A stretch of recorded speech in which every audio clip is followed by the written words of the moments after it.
दर्द भरी पति पत्नी की कहानी, एक दिल छू लेने वाली कहानी। रात का समय था और मुझे डर लग रहा था। इस वक्त मायके जाकर सबको क्या बताऊंगी कि रात के इस पहर में अकेले क्यों आई हूँ और मेरा पति कहाँ है। जबकि मेरा पति कैसे आता, मैं तो उससे लड़ झगड़ कर आ गई थी। उस व्यक्ति ने मुझे एक बार भी नहीं रोका था, बल्कि साफ साफ कहा था कि तुम जा तो रही हो, लेकिन याद रखना, वापस भी तुम्हें खुद ही आना पड़ेगा। मैं तुम्हें लेने नहीं आऊँगा। इतने कांटेदार शब्द थे उसके, और बोलने का ढंग तो इससे भी ज़्यादा खतरनाक था। मेरे तो आंसू ही नहीं रुक रहे थे। बदनामी का एहसास मुझे अंदर से काट रहा था। मुझे कुछ समझ में नहीं आ रहा था कि अपनी मर्जी की शादी करने के बाद भी मेरा गुजारा नहीं हो रहा था। शायद सच कहते हैं लोग, प्यार मोहब्बत कुछ भी नहीं होता, सब कुछ पैसा ही होता है। जब इंसान की इच्छाएं पूरी ना हो तो उसका प्यार से दम घुटने लगता है। और मेरी इच्छा तो दूर, ज़रूरतें भी पूरी नहीं हो पा रही थी। मुझे आज भी वो दिन याद है जब माँ और भाई ने मुझसे कहा था कि अच्छे से सोच लो, तुम जिस व्यक्ति से शादी करने जा रही हो उसके पास इतनी दौलत नहीं है, वो तुम्हें इतनी खुशी नहीं दे सकेगा जितनी तुमने यहाँ देखी है। लेकिन मुझ पर तो सिर्फ प्यार का भूत सवार था। शादी के बाद आशीष का आदेश था। मुझे एहसास होने लगा कि मैंने गलती की है, और इसकी शुरुआत उसी दिन से हुई थी जब मैंने जीन्स टॉप पहना था। मेरे पति ने देखकर ये कहा था कि यह तुमने क्या पहन लिया है। हालांकि पहले भी मैं ऐसे कपड़े पहनती थी। उसने मुझे नहीं रोका था, लेकिन अब हम इस वक्त मेरे पति के दोस्त के घर हैं, शादी की दावत पर जा रहे हैं। मैंने हैरत से अपने पति को देखा, जिसके चेहरे पर मायूसी थी। मैंने कहा कि मैं तो शॉर्ट कपड़े पहनती ही रहती हूँ, आज कौन सा मैंने पहली बार पहने हैं। और उसने साफ साफ मना कर दिया कि अब तुम मेरी पत्नी हो, मुझे ऐसे कपड़े पसंद नहीं, कपड़े अभी बदल लो। मैं तो कुछ बोल ही नहीं पाई। मुझे उस दिन एहसास हुआ था कि मर्द की फितरत कितनी दोगली होती है। उसे महबूबा तो मोरनी चाहिए होती है और पत्नी घूंघट में छुपी हुई। मैंने गुस्से में कपड़े चेंज कर लिए, लेकिन मेरा मूड पूरी तरह खराब हो चुका था। एक तो घर में एसी भी नहीं था, गर्मी से मेरी जान निकल रही थी। अगर मैं ज़रा खुश हुई थी तो वो भी खुशी उसने मुझसे छीन ली थी। और फिर मेरा गुस्सा उस वक्त आसमान को छूने लगा जब मैंने ड्राइवर को फ़ोन करके अपने घर से बुलाया कि हम दोनों को मेरे पति के दोस्त के घर ड्रॉप कर देगा। लेकिन मेरे पति ने मुझसे पूछे बिना ही उसे वापस भेज दिया और साफ शब्दों में कहा कि मेरे दोस्त को मेरी हैसियत के बारे में पता है। मैंने तुमसे शादी की है, तुम्हारी दौलत से नहीं। अब जैसे मैं रहता हूँ, तुम्हें भी वैसे ही रहना पड़ेगा। फिर हम बिना एसी की टैक्सी में बैठकर गए। मेरे हलक में कुछ अटक चुका था। मैं मुश्किल से उन आंसुओं का गला घोटने में लगी हुई थी। हम कब पहुँचे कुछ पता ही नहीं चला। मेरे पति ने मुझे जैसे कि किसी सपने से जगाया, और जैसे ही मैं टैक्सी से बाहर निकली, मेरी आंखें फटी की फटी रह गईं। हम एक आलीशान बंगले के सामने खड़े थे।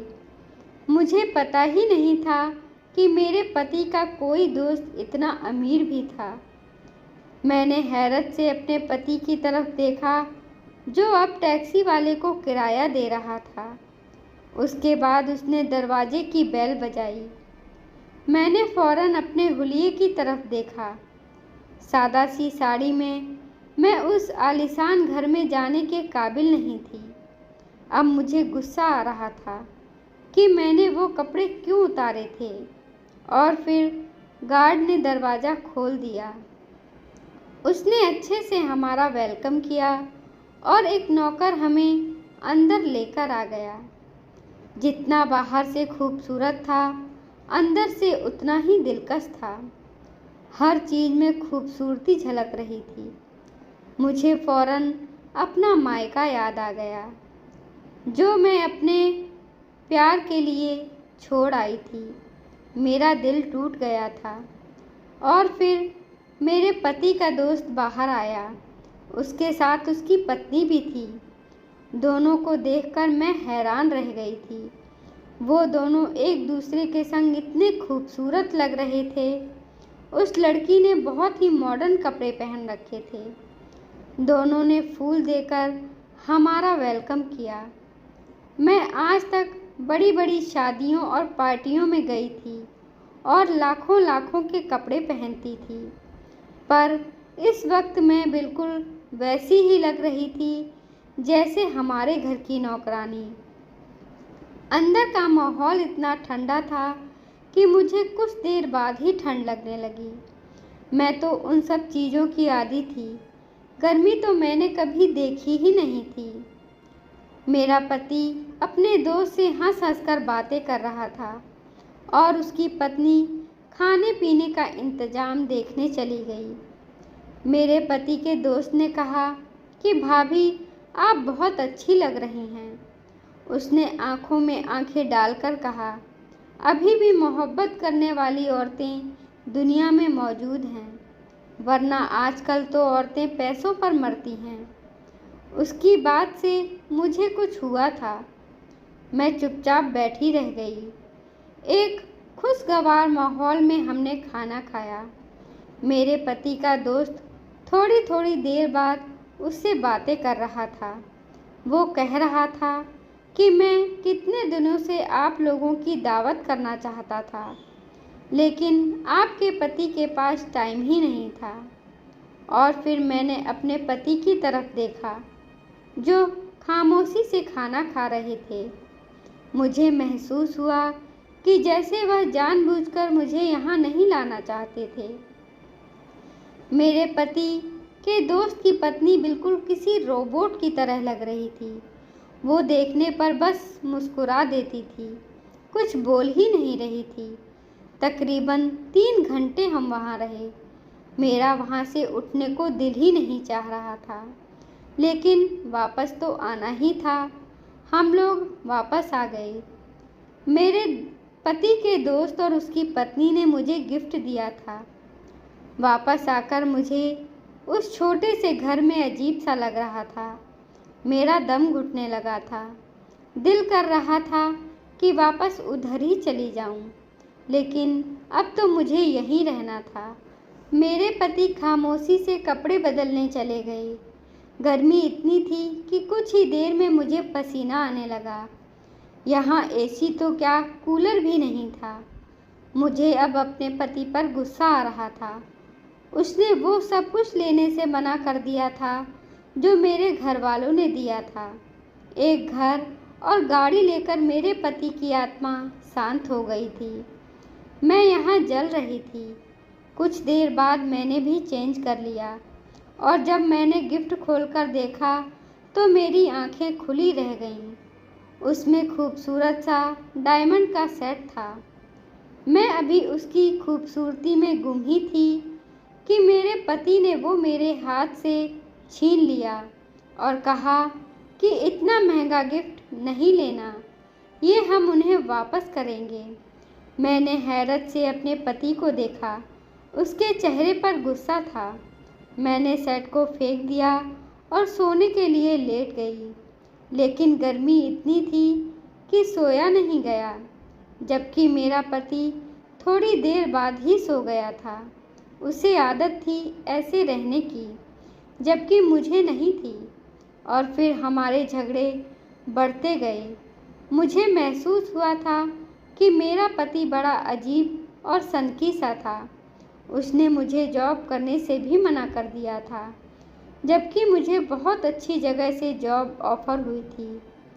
मैंने अपने पति से कहा कि हम दोनों मिलकर जॉब करते हैं और अपना घर बनाएंगे, वो सब चीज़ें जिनकी हमें ज़रूरत है।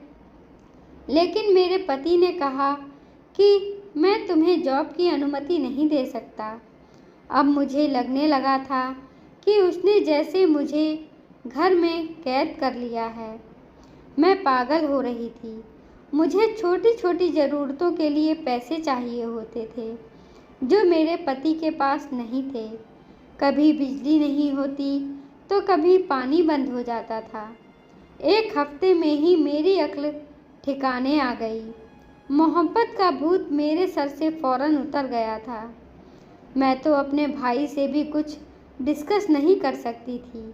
उसने पहले ही मुझे इस शादी से मना किया था। और फिर उसी दिन मुझे माँ का फ़ोन आ गया।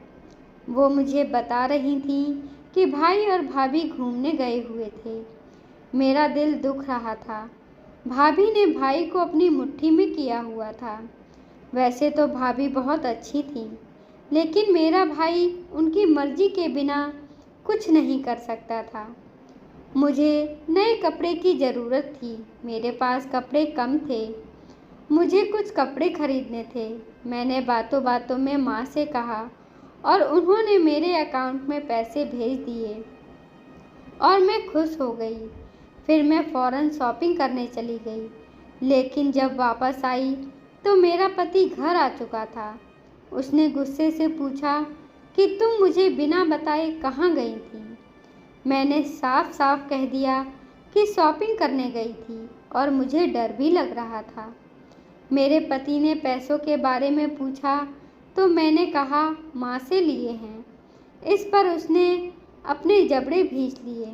मैं जानती थी कि उसे गुस्सा आया था, लेकिन यह पैसे मेरे थे, उन पर मेरा हक था। वो घर से निकल गया। रात को आया तो उसके हाथ में कुछ कपड़े थे। उसने वो कपड़े मेरी तरफ फेंकते हुए कहा कि ये किसी भिखारी को दे दो। मेरा दिमाग बिल्कुल खराब हो गया। मुझे अपने पति पर पागलपन का असर लग रहा था। मैं भी चुप ना रह सकी और मैंने कहा कि तुम पागल हो गए हो क्या? अगर तुम्हारा बस चले तो तुम तो मुझे यहाँ सांस भी ना लेने दो। मेरा यहाँ दम घुटता है। मेरी माँ के पैसों पर मेरा हक है।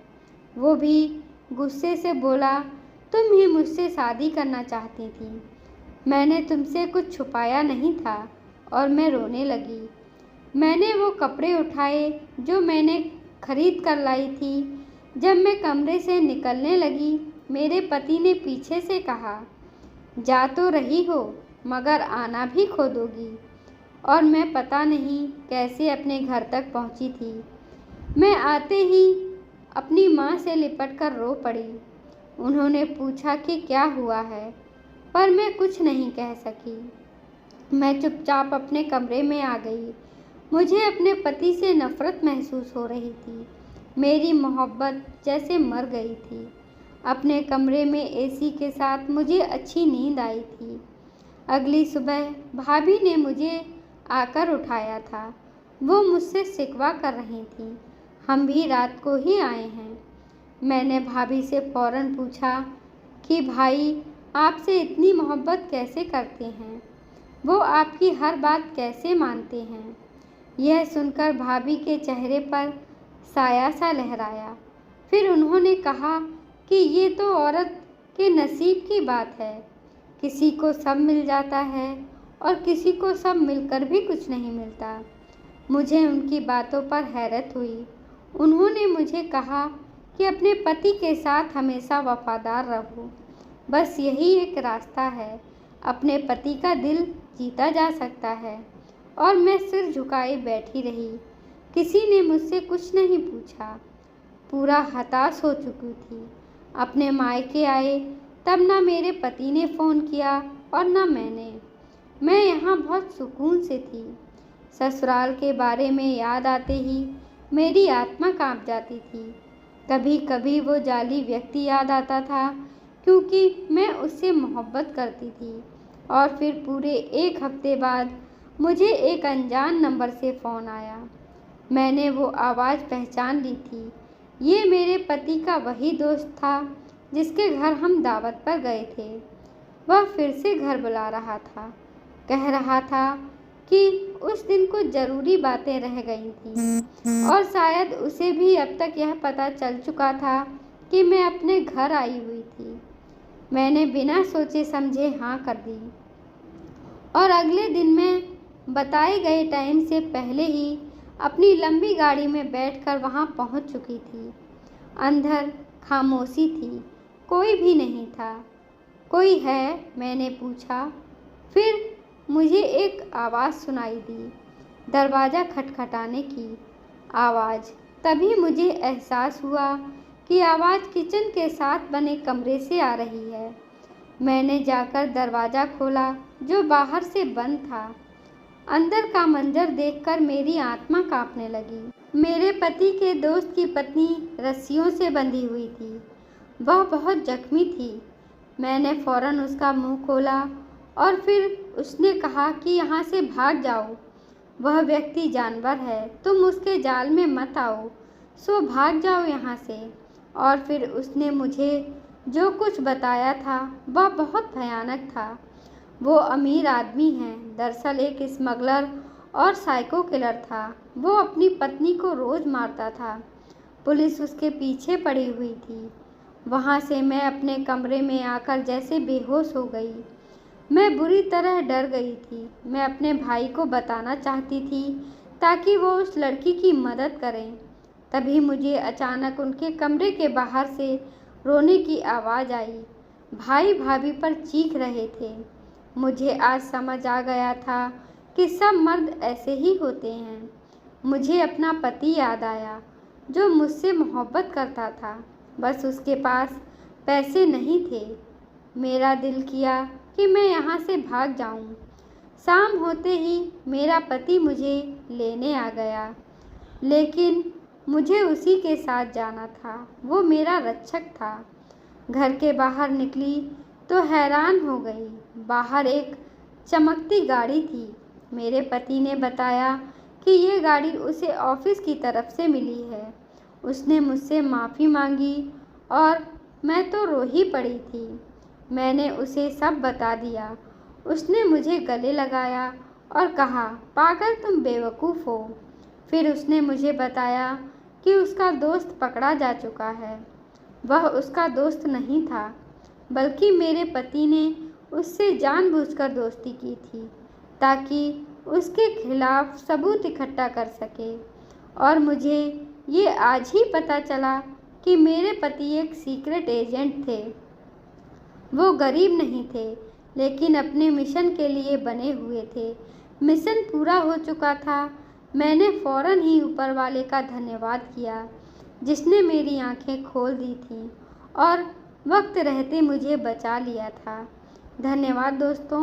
आपको यह कहानी कैसी लगी कमेंट बॉक्स में ज़रूर कमेंट करें। हमें आपकी प्रतिक्रिया का इंतज़ार रहेगा। कृपया हमारे चैनल को लाइक करें, शेयर करें, सब्सक्राइब करें।